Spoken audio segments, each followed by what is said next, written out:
Hello, welcome to the MoonTime Munchies podcast. I'm your host, Morgan Daley, and today's episode is the value of character, so let's dive right in.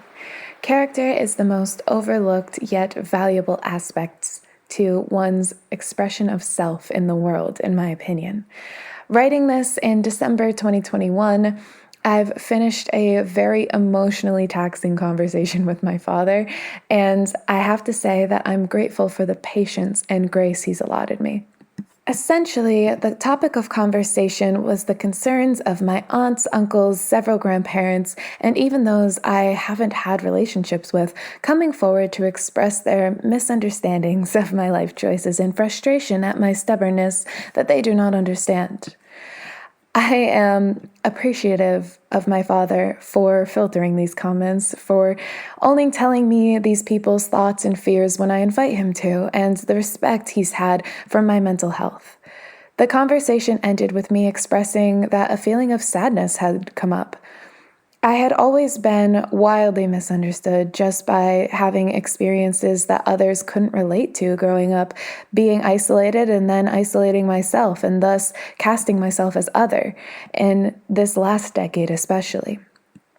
Choosing to do the scary thing to go inward and face all of these taught limiting beliefs and these harmful programs of the mind meant a further dissonance between me and those who wouldn't have the luxury, capacity, or inclination to do such work.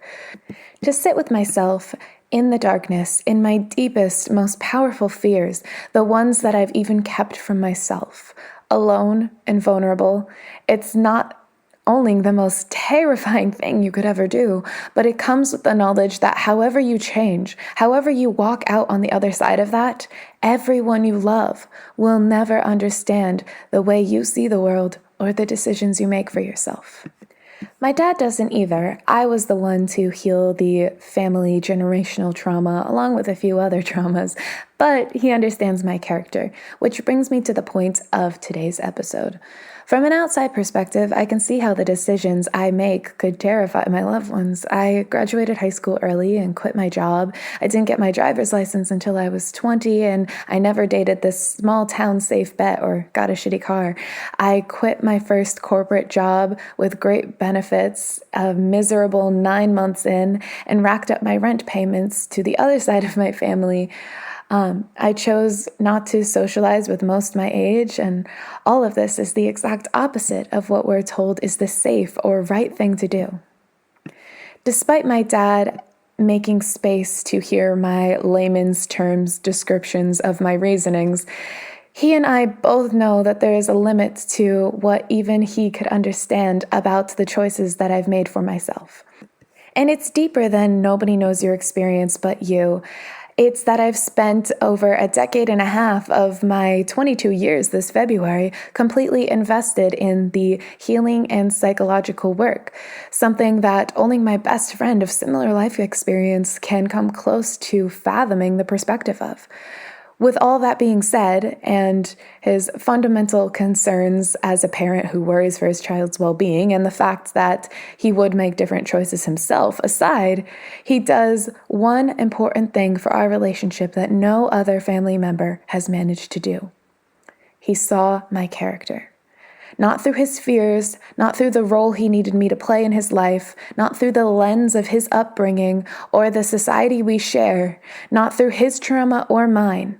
He sees me for me, the best that he can, and made space for me to show him a lot of who I am and let me define it. This is the common thread with all of my friendships that have lasted as well. They let me show them who I am. They didn't assume, and I didn't just tell them. I proved it again and again with my intentions and my actions. That's what the rest of my family fails to understand. And when even with my dad's fears for me, as well as his sense in which he sees the world, he's still able to trust me. Before I get into the life path choices I've made for myself and how they triggered my loved ones, I want to start with some less detailed examples. My dad has told me offhand comments of a partner of the past saying that I forgot to thank her for bringing me to get my nails done as a kid, or his current partner mentioning that I never contacted her personally to thank her for the gifts she sent a long distance last Christmas, or even the family friend I used to work with who made an advance on me, and then I decided the boundary I was comfortable with was ending the friendship altogether, and my dad having to explain to this man's whining, repetitive response that I don't hate anyone. I'm simply not capable of holding that much negativity for any one thing or person. My dad has seen me be the one person in his life that was over the moon when I received a donation in my name of a farm animal to a family in need for Christmas one year. My dad has seen me be the product of narcissistic abuse and give my heart and soul again and again to be absolutely destroyed and depleted. And when I had the strength to simply lift my head again, I used that to smile, to give back. He has seen the years it's taken me to learn that self-care is not selfish, to learn that I have value that I bring to the table, to learn that I don't have to work for and earn love and respect, that I am inherently deserving of the love that I've craved my entire life. I am aware that my experience of being insanely gaslit in my abuse to doubt my entire reality and how my needs were neglected as a child and my intentions were so wildly misinterpreted caused me to fear people and their projections of me, which led me to further misunderstandings when a seemingly confident, which is a ADHD defense mechanism, tall, thin, blonde girl who dressed nice and had a bubbly personality and everything that society told her to be, was so shit scared of being seen. I must have thought I was better than everyone. I must be shallow, spoiled, dumb, slutty, and a bimbo. I felt unseen through this isolation, gaslighting, and then self-isolation, which led to bullying, that every facet of who I was became a conscious choice. How I speak, how I walk, how I write, how I hold my face and body, how I take up space, everything about me was a choice that I made long ago in a desperate attempt to be seen how I felt inside. A lifetime of healing later, and I still spend quite a bit of my time thinking of the kindness I could add to the world, or how I can transmute the pain that comes my way into something of love and light that will help people. For example, this entire podcast. I think about the things that I had to learn and how I want people to have the same access to unbiased information. I think about the pain I've endured and how I want to validate that and make space for people's authentic expression. I think about writing cards to loved ones, and when I work on a set, I want to learn everything I can and how much I care about what I create and about learning everyone's names, which I'm not great at all, and bringing them snacks and flowers and thank you cards. So the rare times that I forget to say thank you, these people were appalled, while I was feeling tremendous gratitude for any light being shined my way whatsoever. My dad knew all along that I didn't have a bad bone in my body, no matter how I was perceived. It's come up a few times this holiday visit that if there was ever a kind gesture that I've failed to make, I simply either didn't have the means to or neglected to think of it. I'm also a neurodivergent trauma survivor who lives wildly outside social norms and proper decorum, so mistakes are made. To get into the nitty-gritty of it all and why being authentic to your character and making space to truly learn about others is so crucial, I'll explain why the talks of my future brought up sadness. The Reader's Digest is my family held doubt. It's as simple as that.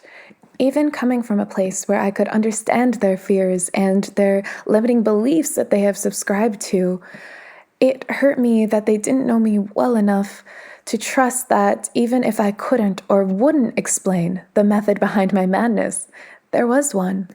that I also wanted for myself a car and a home and a husband and financial stability and children, and that I plan on having all of it relatively soon. But it's also okay if I didn't want any of that too. What's important is none of it would be possible without the work that I've done for the past decade and the choices that I continue to make each and every day. It's almost humorous to sit with it now, knowing that in just a 7-year window, I made about 30 years of progress in trauma recovery and understanding of human consciousness. So, though to them, not knowing what it was that I was spending my time doing, it seems like I was wasting away the years of my youth. I'm doing the work required to not settle for the lesser evil like I've had to my entire life up until this point. But I'm stepping into the woman who would be a match for what would make me feel the most loved and most fulfilled. And I will have those things quicker and more tailored to me than they were personally able to manage through the resistance of forcing that which is out of their authentic alignment. The real disconnect comes in my knowing, after all that I have lived, that there is no true security in the systems that be, in the society we've submitted ourselves to. Don't get me wrong. There are necessary jobs in modern civilization, and there are people who are living their highest alignment, doing what a lot of us perceive as mundane. However, the majority of people are making compromises to their individual purpose and the significance of them having this lifetime with these circumstances and this point in space-time in human consciousness. We've seen this illusion of structure serving the most manipulative at the top crumble in this pandemic, and still people cling to their fears and hope for safety. The ego is not inherently malicious. It is very important to the protection of the body and the understanding of one's mind, but it is strictly physical. It serves to process that which it sees and protects our physical reality, but the infinitely small portion of our reality that is comprehensible to our 5 senses is misleading when it comes to the expansion of our minds and the energies we interact with on a day-to-day basis. For example, our strongest physical sense is sight, and even those with the best sight can still only see less than 1% of that which surrounds us. Our strongest sense in the human vessel is emotion. How we feel before an event or situation tells us how it's going to go. How we feel in someone's presence tells us their intentions. How we feel when someone uses us, as we all need each other, is the key to how they are feeling. So I don't see a beater car or a corporate job or the nice guy next door as practicality. I see them as fear disguised as practicality. I am scared every day producing the projects that I make because I actually care about them, and even realizing that these things need to exist, that they're bigger than me, or the independent consciousness that is creative ideas chose me, that I chose this path, or that I'm capable and worthy. I choose fear and vulnerability every day. This is exhausting and depleting, but I never felt more alive or had more trust in myself or the divine chaos that orchestrates the cosmos. I read this quote once that I might butcher, but it was something like, "Courage is leaping into the abyss and realizing it's a feather pillow." I'm not saying that I don't face challenges every day and that I didn't spend a lifetime preparing for this work. I'm saying that it's worth it. I'm saying that the divine chaos is relatively mappable if you're quiet and sit with yourself, that there is no certainty or security in sacrificing one's authentic expression.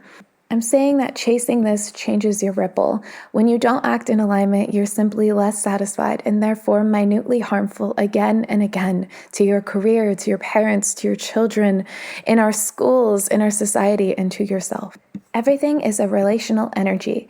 If you are unhappy with work, then you are unhappy with the relationship you have with work, which means you are unhappy with an energy you come into contact with at some point in your workday, which means there is a part of you allowing or accepting or even feeling deserving of the situation, which means that there's a self-limiting belief and probably an underlying trauma cause, which means it's another relational issue with the relationship you have with yourself and that which you have with whoever triggered the self-limiting belief to be accepted by your ego.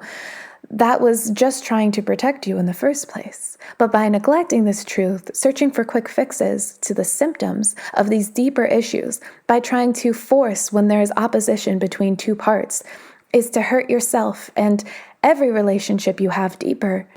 We've become accustomed to treating symptoms and instant gratification. We derive comfort from the protective mechanisms that limit our expansion. You are not wrong or bad or alone in feeling how you do.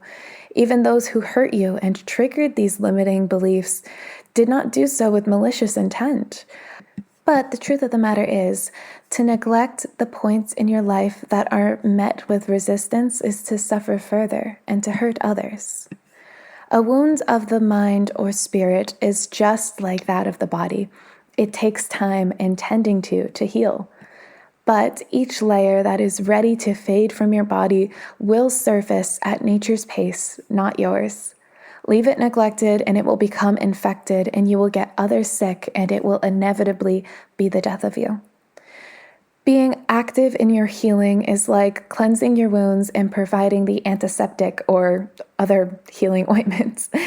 You're providing the resources nature needs to heal as well and as quickly as it can, but it still needs space and time. I've made tough choices for myself. I've spent time not knowing where my food would come from.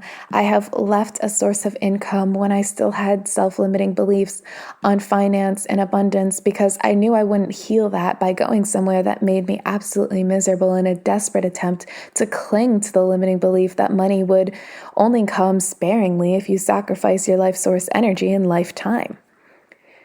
I have sacrificed celebrations when celebrating is fundamental to my character. I have asked for groceries and toiletries for my birthday and Christmas, and I have done so happily because I'm doing what I love to do, because for the first time I am deeply and profoundly happy. I am taking aligned action with my highest self, even when it is scary, even when I don't know how it will work out. I trust that it will. If I need to find a way to finance myself or my art, then so be it. But as it stands, the jobs available are not accommodating to my neurodivergency, and I do not have the spoons to do both. I fall out of alignment when I'm not taking aligned actions, and having a plan B would imply that I have any doubt whatsoever, or even would be willing to compromise the entirety that is plan A, which is not an option. I'm not naive. I'm not hanging onto lofty clouds. I am more grounded here in reality than all of my loved ones who are white-knuckling their rusting scaffolding, wallless and scared. It's also become clear that someone who has conformed to old world ideals and mannerisms in my dad's life was uncomfortable with how I was addressing a boundary of mine. The truth is, this past year, I learned how to be firm and unapologetic in my boundaries for the first time, that I don't need to sugarcoat my intentions or have some futile attempt in controlling how someone with an entirely different life experience chooses to perceive my behaviors. I had addressed a concern that had come up in a compromise that was needing to be made for me visiting in their home and adjusting to their lifestyle. My dad knew me to be so grateful for the opportunity to be welcomed into their home and to see my loved ones. He knew that I was respectful of their space, time, and how hard they worked. He knew that I was aware of the burden it is to intrude on people's lives for such a long holiday. He knew that I was simply sharing a challenge that I had and how I was personally going to take action to make my stay easier to manage. He knew that every day I go through a healing and emotional and spiritual evolution and understanding of things. He knew that I was sensitive to sensory stimulation and vividly described my experiences. He knew that I have an inherent respect for him and his accolades, for lack of a better term, and the actions that he has taken in our relationship, but he understands that I don't just hand out respect when it's not relevant or when it's undeserved. She was uncomfortable with me setting a boundary without sugarcoating it. She was uncomfortable with me sharing how I felt or my plan to take action, which didn't impact them at all. I felt invalidated by the assumption being read into that my gratitude or respect was not there, or even worse, that a complaint was present. I'm not going to lie, I addressed the challenge that I was experiencing in the overstimulating way that I was experiencing it, but I didn't assign blame to the cause of the issue. It wasn't nearly as important to me as doing what I could to address the issue. I felt like the safe space to be honest about how I was feeling was revoked. This is what I mean by making space to be understanding of someone's character. Are there ways that I could have known her better and be more tactful with my delivery? Absolutely. And now that's something I know that I could do. But if she even knew me a little, how my dad did, which is not an incredible amount to begin with, by the way, then she could trust that I was never coming from a bad place. I'm also aware that I am the only one in the majority of my relationships that will have this period of introspection of how I could be more accommodating to others, and that I deserve the same. This person's ego felt the need to defend their experience and choices, while I had no emotional attachment to the words that I was saying. I had no intent on complaining or invoking feelings from her. My best friend and I will misunderstand each other's actions and words constantly, and if we ever find ourselves in a situation where we can't ask for reassurance or clarification, we sit securely in the knowing of each other's hearts and intentions, and that nothing would ever come from a negative place. Again, as my dad has said, I don't have a bad bone in my body. Not to say that I don't have darkness. My heart aches to care for others because of the pain that it's endured. But my actions have never once come from the intent of even the slightest harm, and yet they are so often perceived in that way. I do acknowledge where I take ownership. Similar to my fear of people in the past and self-isolation in school, for example, causing the projections and assumptions to be worse. My decision to do the work that nobody in my life has the courage or privilege to do, and to make the scary calls, to live unconventionally, means that my morals, my intentions, my motivating energy for action comes from this place that is entirely foreign to these people in my life. They can't hope to understand me if they have no common ground to root it in. I do understand that this is the bed that I've made and I'm lying in it. And I'm doing so proudly because it was a lot of work and I'm deeply and profoundly happy. But my hope is that with projects like this podcast is to make philosophies, concepts, points of views, and simple facts of life more accessible to those who personally need a safe space to be authentically themselves or feel ready to find reliable sources to better understand the world and people around them.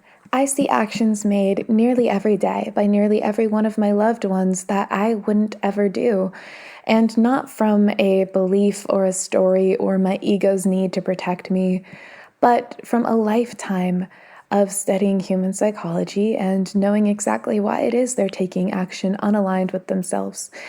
I would be more than happy to share what I know and help if these loved ones could step down from the role that they think they're maintaining and care about themselves enough. But I don't impose because I know that they need to believe these things just as I needed to believe hundreds of things that have limited me in the past. The only difference is when I don't agree with their actions, all I feel is appreciation for my understandings of the situation and an earned pride in myself for the immense amount of work it took to get to this point.